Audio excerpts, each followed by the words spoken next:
Olá, eu sou a Rita Rubal Rosa e está a ouvir o Economia Dia a Dia, o podcast que lhe dá respostas simples e resumidas para os principais temas da economia nacional e internacional. Chegados a sábado, é dia do nosso episódio longo, que olha para o tema económico que se destacou esta semana. Olhamos, portanto, para a manchete do nosso caderno de economia, que nos diz que as exportações nacionais de azeite ultrapassaram pela primeira vez a barreira dos 1.000 milhões de euros. Mas o azeite é um produto particular cujo preço aumentou imenso no último ano, levando até alguns comerciantes a admitir que não têm lucro com este produto. Já visitou hoje o BPI Expresso Imobiliário? Agora pode calcular o valor da sua propriedade e guardar a documentação da sua casa e do recheio numa nova área pessoal única no mercado. E ainda ficar a saber quanto pode pagar por uma casa, localizá-la com uma pesquisa por polígonos e conhecer as soluções de crédito habitação BPI. bpiexpressoimobiliario.pt. Quem compra e quem vende na mesma página.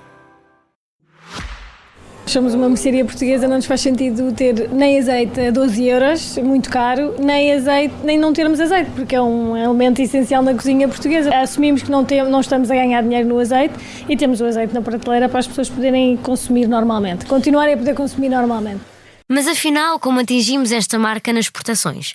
E porquê é que o preço aumentou tanto? A responder a estas perguntas está Vítor Andrade, jornalista que acompanha muito a área da agricultura. Olá Vítor, obrigada por te ter juntado. Olá Rita, bom dia. Voltando aqui ao que comecei por dizer no início. Exportámos 1.000 milhões de euros de azeite. Como é que isto aconteceu? Olha Rita, isto aconteceu não porque estejamos a exportar mais em quantidade, mas porque o preço do azeite de facto subiu muito. Ou seja, o que é que está aqui em causa? É a inflação de preços. A inflação em geral, que também teve impacto neste setor, aliás teve impacto em vários setores, como nós mais lá para a frente iremos também referir.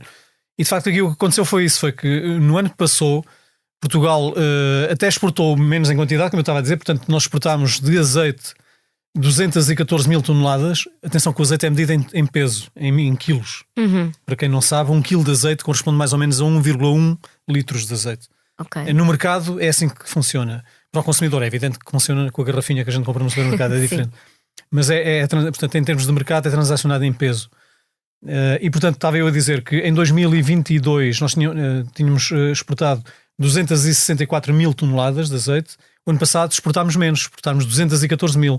Mas em termos de valor, enquanto que em 2022 tínhamos exportado 966 milhões de euros de azeite, Portugal este ano, que passou, aliás, em 2023, exportou 1.159 milhões de euros. Precisamente porque o preço do azeite disparou.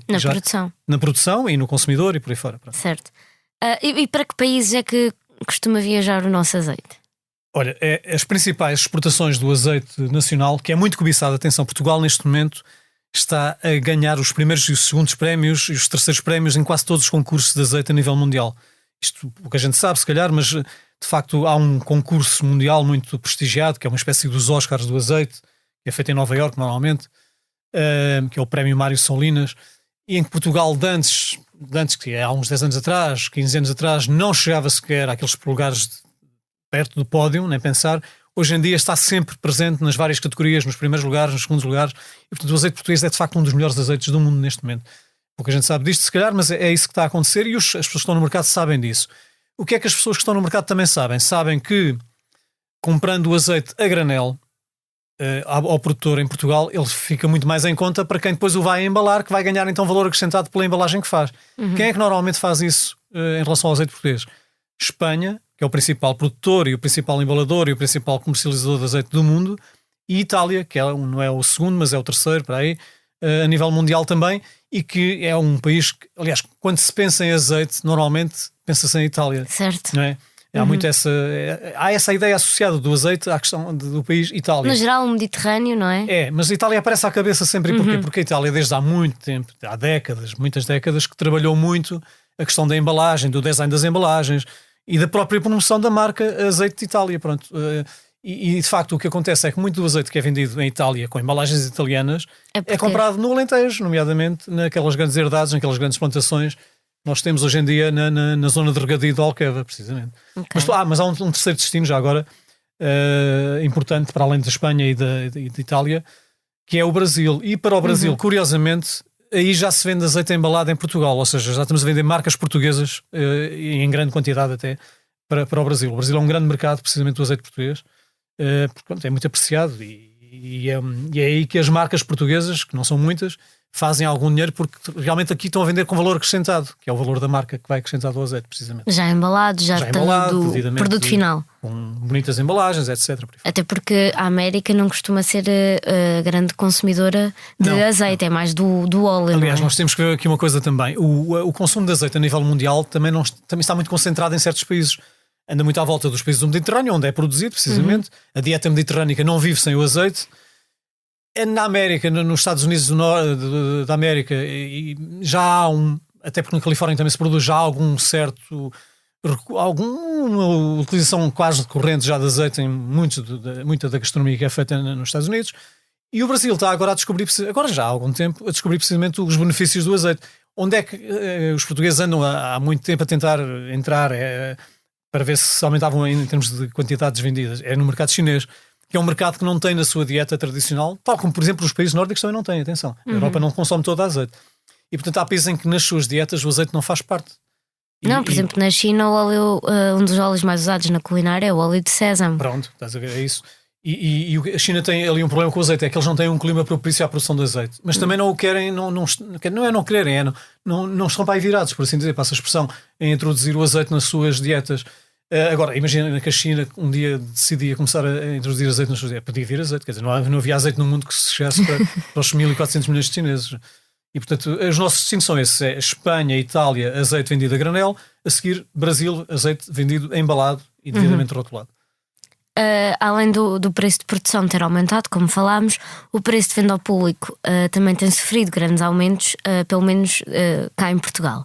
As últimas notícias relativas ao cabaz alimentar que a DECO tem seguido nos últimos tempos falavam num aumento de 5 euros num ano. E tu referiste na tua notícia que era 59% de aumento em ano e meio, não era? Exatamente, no ano e meio, exatamente. Por que razão é que os preços do azeite aumentaram tanto? Olha, os preços do azeite aumentaram imenso mesmo, porque isto é de facto uma coisa nova para o mercado também. Nós estávamos habituados a isto.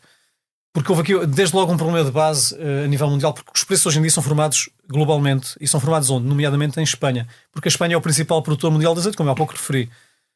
Só para vocês terem uma ideia do que é que estamos a falar em termos de quantidades, a Espanha produzia, antes do que eu vou dizer a seguir, produzia 1.500.000 toneladas de azeite por ano. Portugal estava a produzir ali na casa das 160 mil toneladas. Portanto, vejam bem a diferença que está aqui em causa. O que é que aconteceu nos últimos 2 anos? Já são 2 anos seguidos em Espanha. Em vez do tal 1,5 milhão de quilos de toneladas de azeite, a Espanha caiu para quase metade. Está, neste momento, o ano passado, na última colheita que houve, produziu apenas 800 mil toneladas de azeite. É quase metade. Ou seja, houve ali uma quebra grande. E porquê é que houve uma quebra grande? Isto está a haver e vai continuar a acontecer isto. Tem tudo a ver com as alterações climáticas. Pois. Tudo a ver com as alterações climáticas. As doenças, as pragas, que são cada vez mais frequentes, que afetam o fruto quando está na sua maturação, etc. A falta de água quando ela é precisa, a falta de sol quando é preciso para a floração. Tudo isso está a influir muito, muito na produção de azeitona, depois, por sua vez, dá origem ao azeite, claro. Não é óbvio. E isso acontece também em Portugal, não é só na Espanha. Aliás, Portugal está aqui ao lado, não é? O Alentejo é quase é quase a parte de cada da Andaluzia, por assim dizer, em termos de clima, de território, etc. E, portanto, estes problemas que estão a acontecer em Espanha também estão a acontecer em Portugal. Portugal tem uma pequena vantagem em relação à Espanha neste aspecto. É que, como a Espanha já era um grande produtor há muito tempo, Portugal está neste mercado em grande intensidade há 10, 15 anos, o olival espanhol é mais antigo. Nem todo é regado, ou seja, a maioria do olival espanhol é de sequeiro, que é aquele que não leva água nenhuma. Sendo de sequeiro, produz menos em quantidade e custa mais são oliveiras mais velhas, como eu disse, e custa mais a tratar. O que é que acontece de vantagem em relação ao azeite e ao olival português? É que o olival português, em grande medida, eu diria que 80% do olival português hoje em dia situa-se no Alentejo e é regado pela água de Alqueva, da barragem de Alqueva. Ou seja, é um olival novo, que não há falta água para regar e que tem um tratamento completamente diferente. Aliás, a própria plantação em sebe, que é o chamado olival intensivo e o super intensivo, consoante a distância entre as árvores, é muito superior. A produtividade por hectare é muito superior àquela que acontece em Espanha, por exemplo. Até essa é a vantagem de Portugal em relação à Espanha. No entanto, lá está, as alterações climáticas afetam os dois países por tabela, quer dizer, nós não estamos assim tão longe de Espanha, estamos aqui mesmo ao lado. E esse é um problema que está a contribuir para isso. E portanto, o que é que isto, já agora só para resumir, portanto, menores quebras na produção, o consumo tem estado ali ela por ela, não tem baixado muito, por acaso tem baixado por outra razão, que eu já vou dizer a seguir também, mas na verdade é que houve quebras na produção e de facto, quando há quebras na produção e a oferta se mantém cá em cima, o preço sobe, como é óbvio, não é? Referiste que o consumo caiu também por outras razões. Que razões foram essas? Rita, as razões são essas mesmo que estávamos a falar há pouco, tem a ver com a inflação, ou seja, os preços tornaram-se tão caros. O azeite, como tu disseste, por litro aumentou 5 euros ou mais por litro. Neste momento o litro do azeite anda aí acima dos... É muito normal encontrar-se acima dos 10 euros, 12 euros, que é uma coisa que era completamente impensável há 1 ano, há 2 anos atrás. Portanto, como o preço subiu muito, é evidente que no orçamento familiar isto pesa, não é? Claro. E nem todas as famílias conseguem aguentar. Até as marcas brancas, não é? Exato. Que se calhar antes da inflação começar a disparar, o azeite por litro custava às vezes 5 ou 6 euros nessas marcas próprias. Precisamente. E portanto é isto, o que está a acontecer é isto. Como o preço subiu muito, apesar do consumo ter vindo ali, tinha estabilizado mais ou menos nos últimos anos. A verdade é que agora, confrontados com este aumento de preço, as pessoas pensam 2 vezes. Quer dizer, em vez de comprarem 1 litro de azeite, se calhar vão mais para o óleo ou para um azeite de segunda categoria, não sei. Ou podiam não usar nada. Ou nem usam, pronto. Que se torna a comida um bocadinho mais saudável e tudo. Mas não, o azeite faz bem à dieta é verdade, em geral, mas pronto. Mas fugindo agora aqui um bocadinho do azeite, não é só este produto que se destaca nas nossas exportações, pois não? Que outros produtos destacas? Lá está, isto tem tudo a ver com a questão da inflação, ou seja, a inflação acabou por impulsionar muitas das exportações portuguesas em vários segmentos de atividade, em vários setores. Onde é que houve também uma grande subida, por exemplo, foi aqui no setor por exemplo, das frutas e legumes, em que se atingiu aqui um valor que nunca tinha sido atingido, também dos 2.300 milhões de exportações. O crescimento foi de 11%, foi brutal. Onde cresceu ainda mais em termos de exportações foi nas componentes automóveis, por exemplo, em que se exportaram 12.433 milhões, assim é que é, um aumento de 14%, é imenso, é mesmo um salto de gigante. Na metalurgia e metalomecânica é um outro setor em que Portugal costuma funcionar muito bem em termos de exportações, e aqui os valores são astronómicos, são 24 mil milhões que foram exportados. O aumento foi de 4,3%, mas depois houve alguns setores em que não correu bem tão bem assim e que houve até quebras, não é? Quais setores é que foram esses? Olha, aqueles mais evidentes que saltam mais à vista foi o dos vinhos, que caiu 2,4%, não é muito, mas é uma pequena quebra. E também o do têxtil e vestuário, que caiu 5,6% em termos de exportações. Portanto, nestes dois houve estas quebras.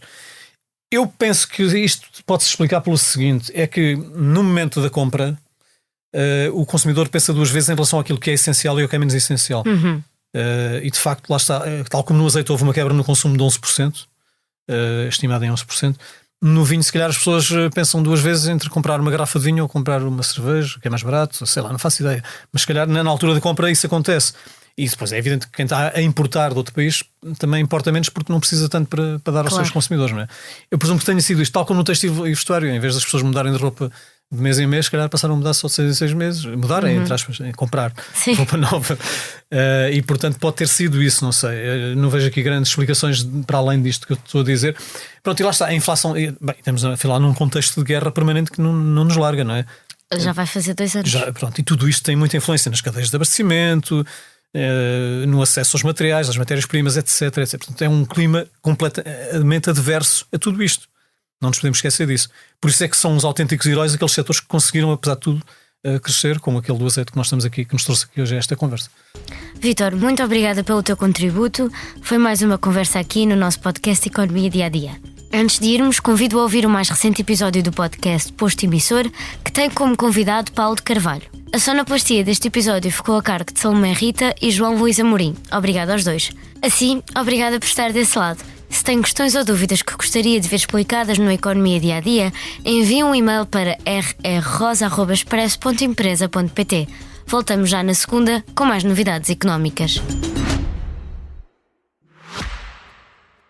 Já visitou hoje o BPI Expresso Imobiliário? Agora pode calcular o valor da sua propriedade e guardar a documentação da sua casa e do recheio numa nova área pessoal única no mercado. E ainda ficar a saber quanto pode pagar por uma casa, localizá-la com uma pesquisa por polígonos e conhecer as soluções de crédito habitação BPI. bpiexpressoimobiliario.pt. Quem compra e quem vende na mesma página.